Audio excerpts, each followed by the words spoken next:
Dear students, this is Praveen Kumar Agarwal from Management Department. Welcomes you in my today's lecture of Managerial Economics. In today's lecture, we will discuss upon the concept of peak load pricing. आज के topic में हम कुछ other methods of pricing strategy को discuss करेंगे, क्योंकि इससे पहले लेक्चर्स में हम डिफरेंट प्राइसिंग स्ट्रेटजीज को डिस्कस कर चुके हैं। इन प्राइसिंग स्ट्रेटजी के अलावा भी कुछ पर्टिकुलर स्पेशल कैटेगरीज में प्राइसिंग स्ट्रेटजीज को फॉलो किया गया है। उन प्राइसिंग स्ट्रेटजीज को हम आज के लेक्चर में डिस्कस करेंगे, जिसमें से the very first pricing strategy is the peak load pricing. क्या मतलब होता है पीक लोड प्राइसिंग का? The peak load pricing is the pricing strategy where in the high price is charge for the goods and services during times when their demand is at peak. In other words, the high price charged during the high demand period is called as the peak load pricing.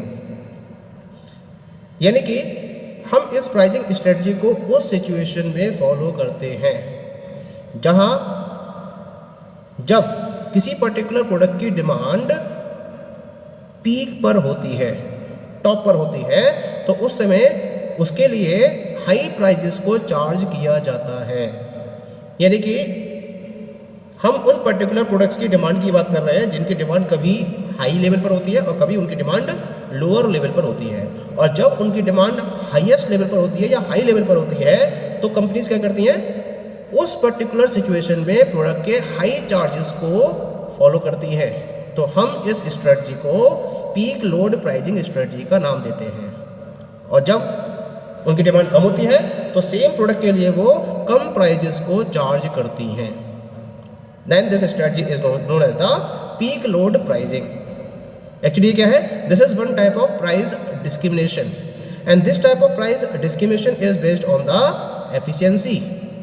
Efficiency means a firm discriminates on the basis of high usage, high traffic, high demand times and low demand times. यानी कि जो firm है वो अलग prices charge करती है efficiency के basis पर, यानी कि on the basis of the high usage of the product, यानी कि जो पर्सन्स किसी कमोडिटी को हाई वे में यूज़ कर रहे हैं या उनके ट्रैफिक्स हाई लेवल पर है या फिर उनको हाई लेवल पर डिमांड किया जाता है या कभी कभी उनकी लो डिमांड को फॉलो किया जाता है, उस केस में हम इस प्राइसिंग स्ट्रेटजी को फॉलो करते हैं। होता क्या है कि जब हम उन कंज्यूमर्स की बात करते हैं जो हाई डिमांड पीरियड में कमोडिटी को परचेज करते हैं, तो वो क्या करते हैं, उन कंज्यूमर्स के कंपैरिजन में जो लो डिमांड पीरियड्स में प्रोडक्ट को परचेज करते हैं उन्हें ज़्यादा प्राइजेस पे करने होते हैं। मेनली जो पीक लोड प्राइसिंग का कॉन्सेप्ट है ये नॉन स्टोरेबल गुड्स के केस में सबसे ज़्यादा यूज़ किया जाता है। यानी कि ये वो गुड्स होते हैं जिनको हम स्टोर नहीं कर सकते। जैसे गुड्स की बात करें तो गुड्स को स्टोर किया जा सकता है लेकिन सर्विसेज को स्टोर नहीं किया जा सकता। ये नॉन स्टोरेबल गुड्स होते हैं जो सर्विसेज होती हैं, जैसे इलेक्ट्रिसिटी है, ट्रांसपोर्टेशन सर्विसेज है, टेलीफोन सर्विसेज है, सिक्योरिटी सर्विसेज है। ये सारी सर्विसेज क्या होती हैं? They are counted under the non storable goods, जिनको हम स्टोर नहीं कर सकते। तो जब इन पर्टिकुलर सर्विसेज की डिमांड हाईएस्ट लेवल पर होती है या हायर लेवल पर होती है तो उनके प्राइजेस कंपनीज क्या करती हैं, ज़्यादा चार्ज करती हैं। तो हम इस कॉन्सेप्ट को पीक लोड प्राइसिंग की कैटेगरी में रखते हैं। ठीक है, जैसे एक एग्जांपल लेके चलते हैं हम इसका। अगर हम समर सीजन की बात करें तो समर सीजन में इलेक्ट्रिसिटी कंजम्पशन क्या होता है, हाईएस्ट होता है डे टाइम में। क्यों? क्योंकि डे टाइम में सेवरल ऑफिसेज और एजुकेशनल इंस्टीट्यूशंस वर्कआउट करते हैं। बहुत सारी दुकानें खुली होती हैं, पूरा मार्केट ओपन होता है और मार्केट के अंदर जितनी भी ऑफिसेज हैं, जितनी भी दुकानें हैं, शॉप्स हैं, जितने भी सर्विसेज प्रोवाइड करने वाले पर्सन्स हैं, जितने भी एजुकेशनल इंस्टीट्यूशंस हैं या भी और भी सर्विसेज प्रोवाइड करने वाले पर्सन्स हैं, हर कोई अपने पर्टिकुलर शॉप्स को, ऑफिसेज को, इंस्टीट्यूशंस को ओपन किए हुए होते हैं और उनकी तरफ से क्या होता है, मैक्सिमम डिमांड को फॉलो किया जाता है। तो जिस पर्टिकुलर पॉइंट ऑफ टाइम पर, यानी कि इस पर्टिकुलर पॉइंट ऑफ टाइम पर जो इलेक्ट्रिसिटी की डिमांड होती है वो क्या होती है, हाई होती है। तो हम इसको बोलते हैं पीक लोड टाइम। जबकि अगर हम नाइट की बात करें तो नाइट में जो इलेक्ट्रिसिटी का कंजम्पशन होता है उसकी डिमांड क्या हो जाती है, लो हो जाती है। क्यों? क्योंकि ये सारे ऑफिसेज, जितने भी एजुकेशन इंस्टीट्यूशंस हैं या शॉप्स हैं, ये सब बंद हो जाती हैं, और इनके बंद होने की वजह से जो इलेक्ट्रिसिटी के कंजम्पशन या इलेक्ट्रिसिटी का कंजम्पशन होता है वो लोएस्ट हो जाता है। तो हम इस पर्टिकुलर टाइम को ऑफ पीक टाइम का नाम देते हैं।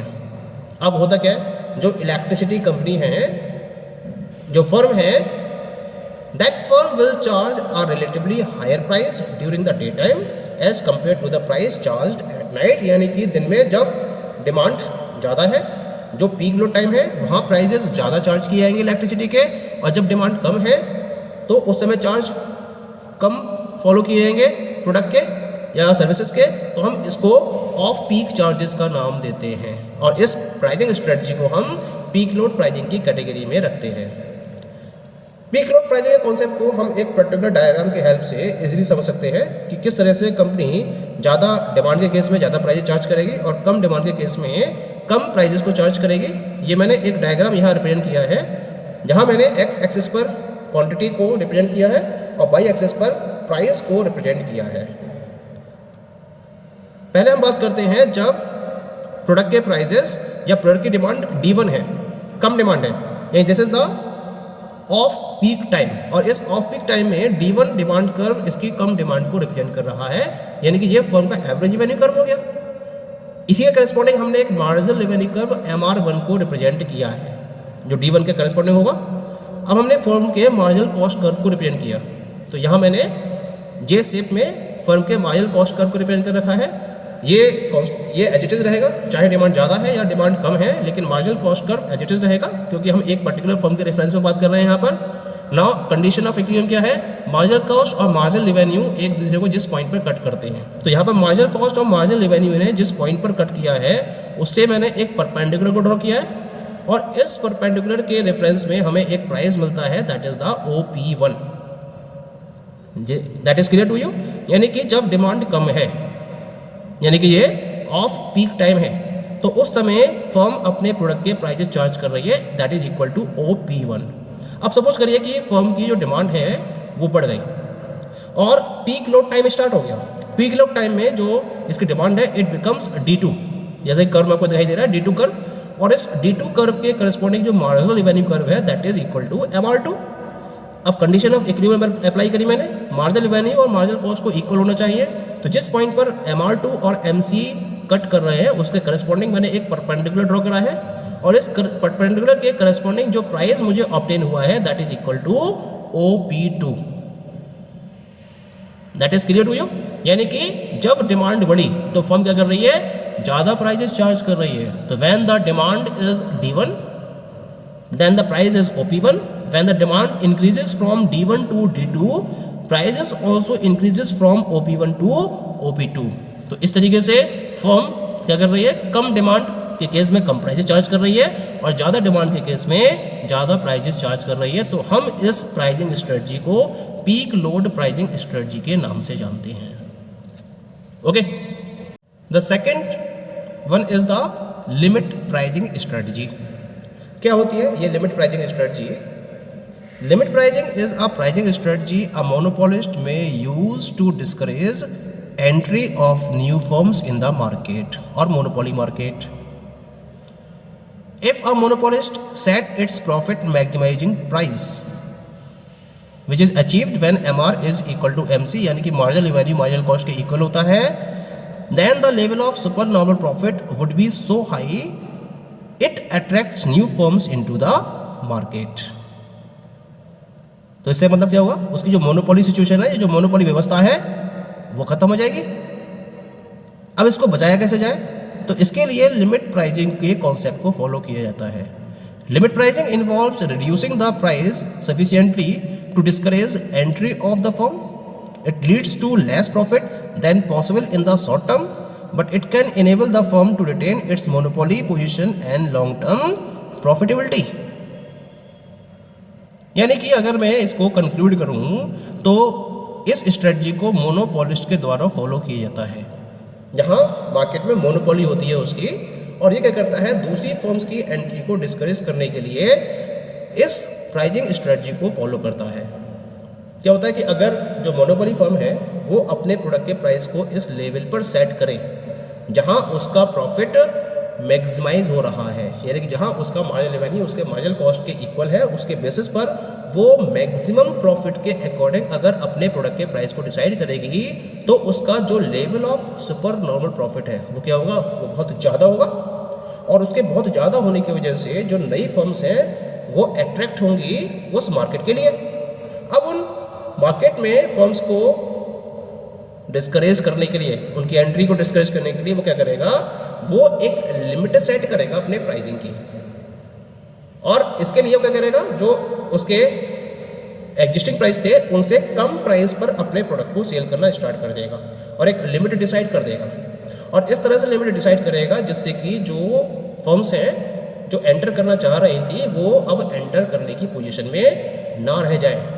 भले ही उसका प्रॉफिट पहले से कम हो जाएगा, लेकिन जो मोनोपोली फर्म है वो अपनी मोनोपोली पोजीशन को और लॉन्ग टर्म प्रॉफिटेबिलिटी को रिटेन करने में कामयाब हो जाती है इस स्ट्रेटजी को फॉलो करने के बाद। ठीक है, अब इसको हम ग्राफिकली बेटर वे में समझ सकते हैं। जैसे मान लीजिए कि ये मैंने एक ग्राफ रिप्रेजेंट किया है और इस पर्टिकुलर ग्राफ में एक्स एक्सिस पर मैंने रिप्रेजेंट किया है क्वांटिटी और वाई एक्सिस पर प्राइस को। ठीक है, पहले हम बात करते हैं जब ये जो मैंने जे शेप में लिया है ये फर्म का LRAC कर्व है, long run average cost curve. ठीक है, पहले फर्म क्या थी, the firm was operating at the price P1, तो P1 के करस्पॉन्डिंग ये ऑपरेट कर रही थी और इसके करस्पॉन्डिंग उसका जो सुपर नॉर्मल प्रॉफिट था वो क्या था, इतना ज़्यादा था कि जो नई फर्म है वो एंटर करने के लिए सोचने लगी कि वो एंटर कर सकती है।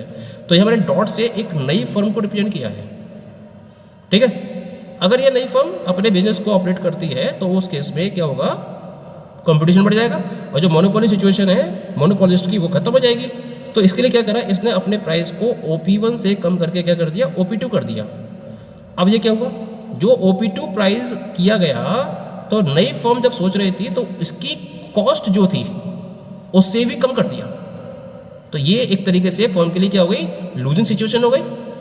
ऐसा करने से जो एग्जिस्टिंग फर्म है जिसको मैंने इनकम्पेंट फर्म के पॉइंट ऑफ व्यू से रिप्रेजेंट किया है डॉट से, यहाँ मैंने इनकम्पेंट फर्म को रिप्रेजेंट किया है जहाँ मैंने डॉट रिप्रेजेंट कर रखी है। तो इस डॉट के करस्पॉन्डिंग जब प्राइस P1 था तो उसका जो प्रॉफिट लेवल था वो हाईएस्ट था, लेकिन अब जब उसने प्राइस OP1 से कम करके OP2 कर दिया तो उसका जो प्रॉफिट मार्जिन है वो कम रह गया। ये मैंने एरो से रिप्रेजेंट किया है प्रॉफिट मार्जिन को, ये प्रॉफिट मार्जिन पहले से कम हो गया। लेकिन इस पर्टिकुलर लिमिट प्राइसिंग के कॉन्सेप्ट को फॉलो करने के बाद जो प्राइसिंग पॉलिसी एडॉप्ट की गई OP2, उसकी वजह से जो नई फर्म है वो इस प्राइस पर अपने प्रोडक्ट को सेल करने की पोजीशन में नहीं होगी, क्योंकि अगर वो ऐसा करती है तो उसकी जो कॉस्ट है वो ज़्यादा होगी और उसका रेवेन्यू कम होगा और वो लूजिंग सिचुएशन में आ जाएगी। तो इस तरह से ये फर्म क्या हो जाती है, डिस्करेज हो जाती है और जो मोनोपोली है वो अपनी मोनोपोलिस्ट सिचुएशन को मेंटेन करने में, रिटेन करने में कामयाब हो जाता है और इसकी लॉन्ग टर्म प्रॉफिटेबिलिटी एंश्योर हो जाती है। Okay, so this is how the limit pricing benefits the monopolist in the monopoly market. Okay, thank you.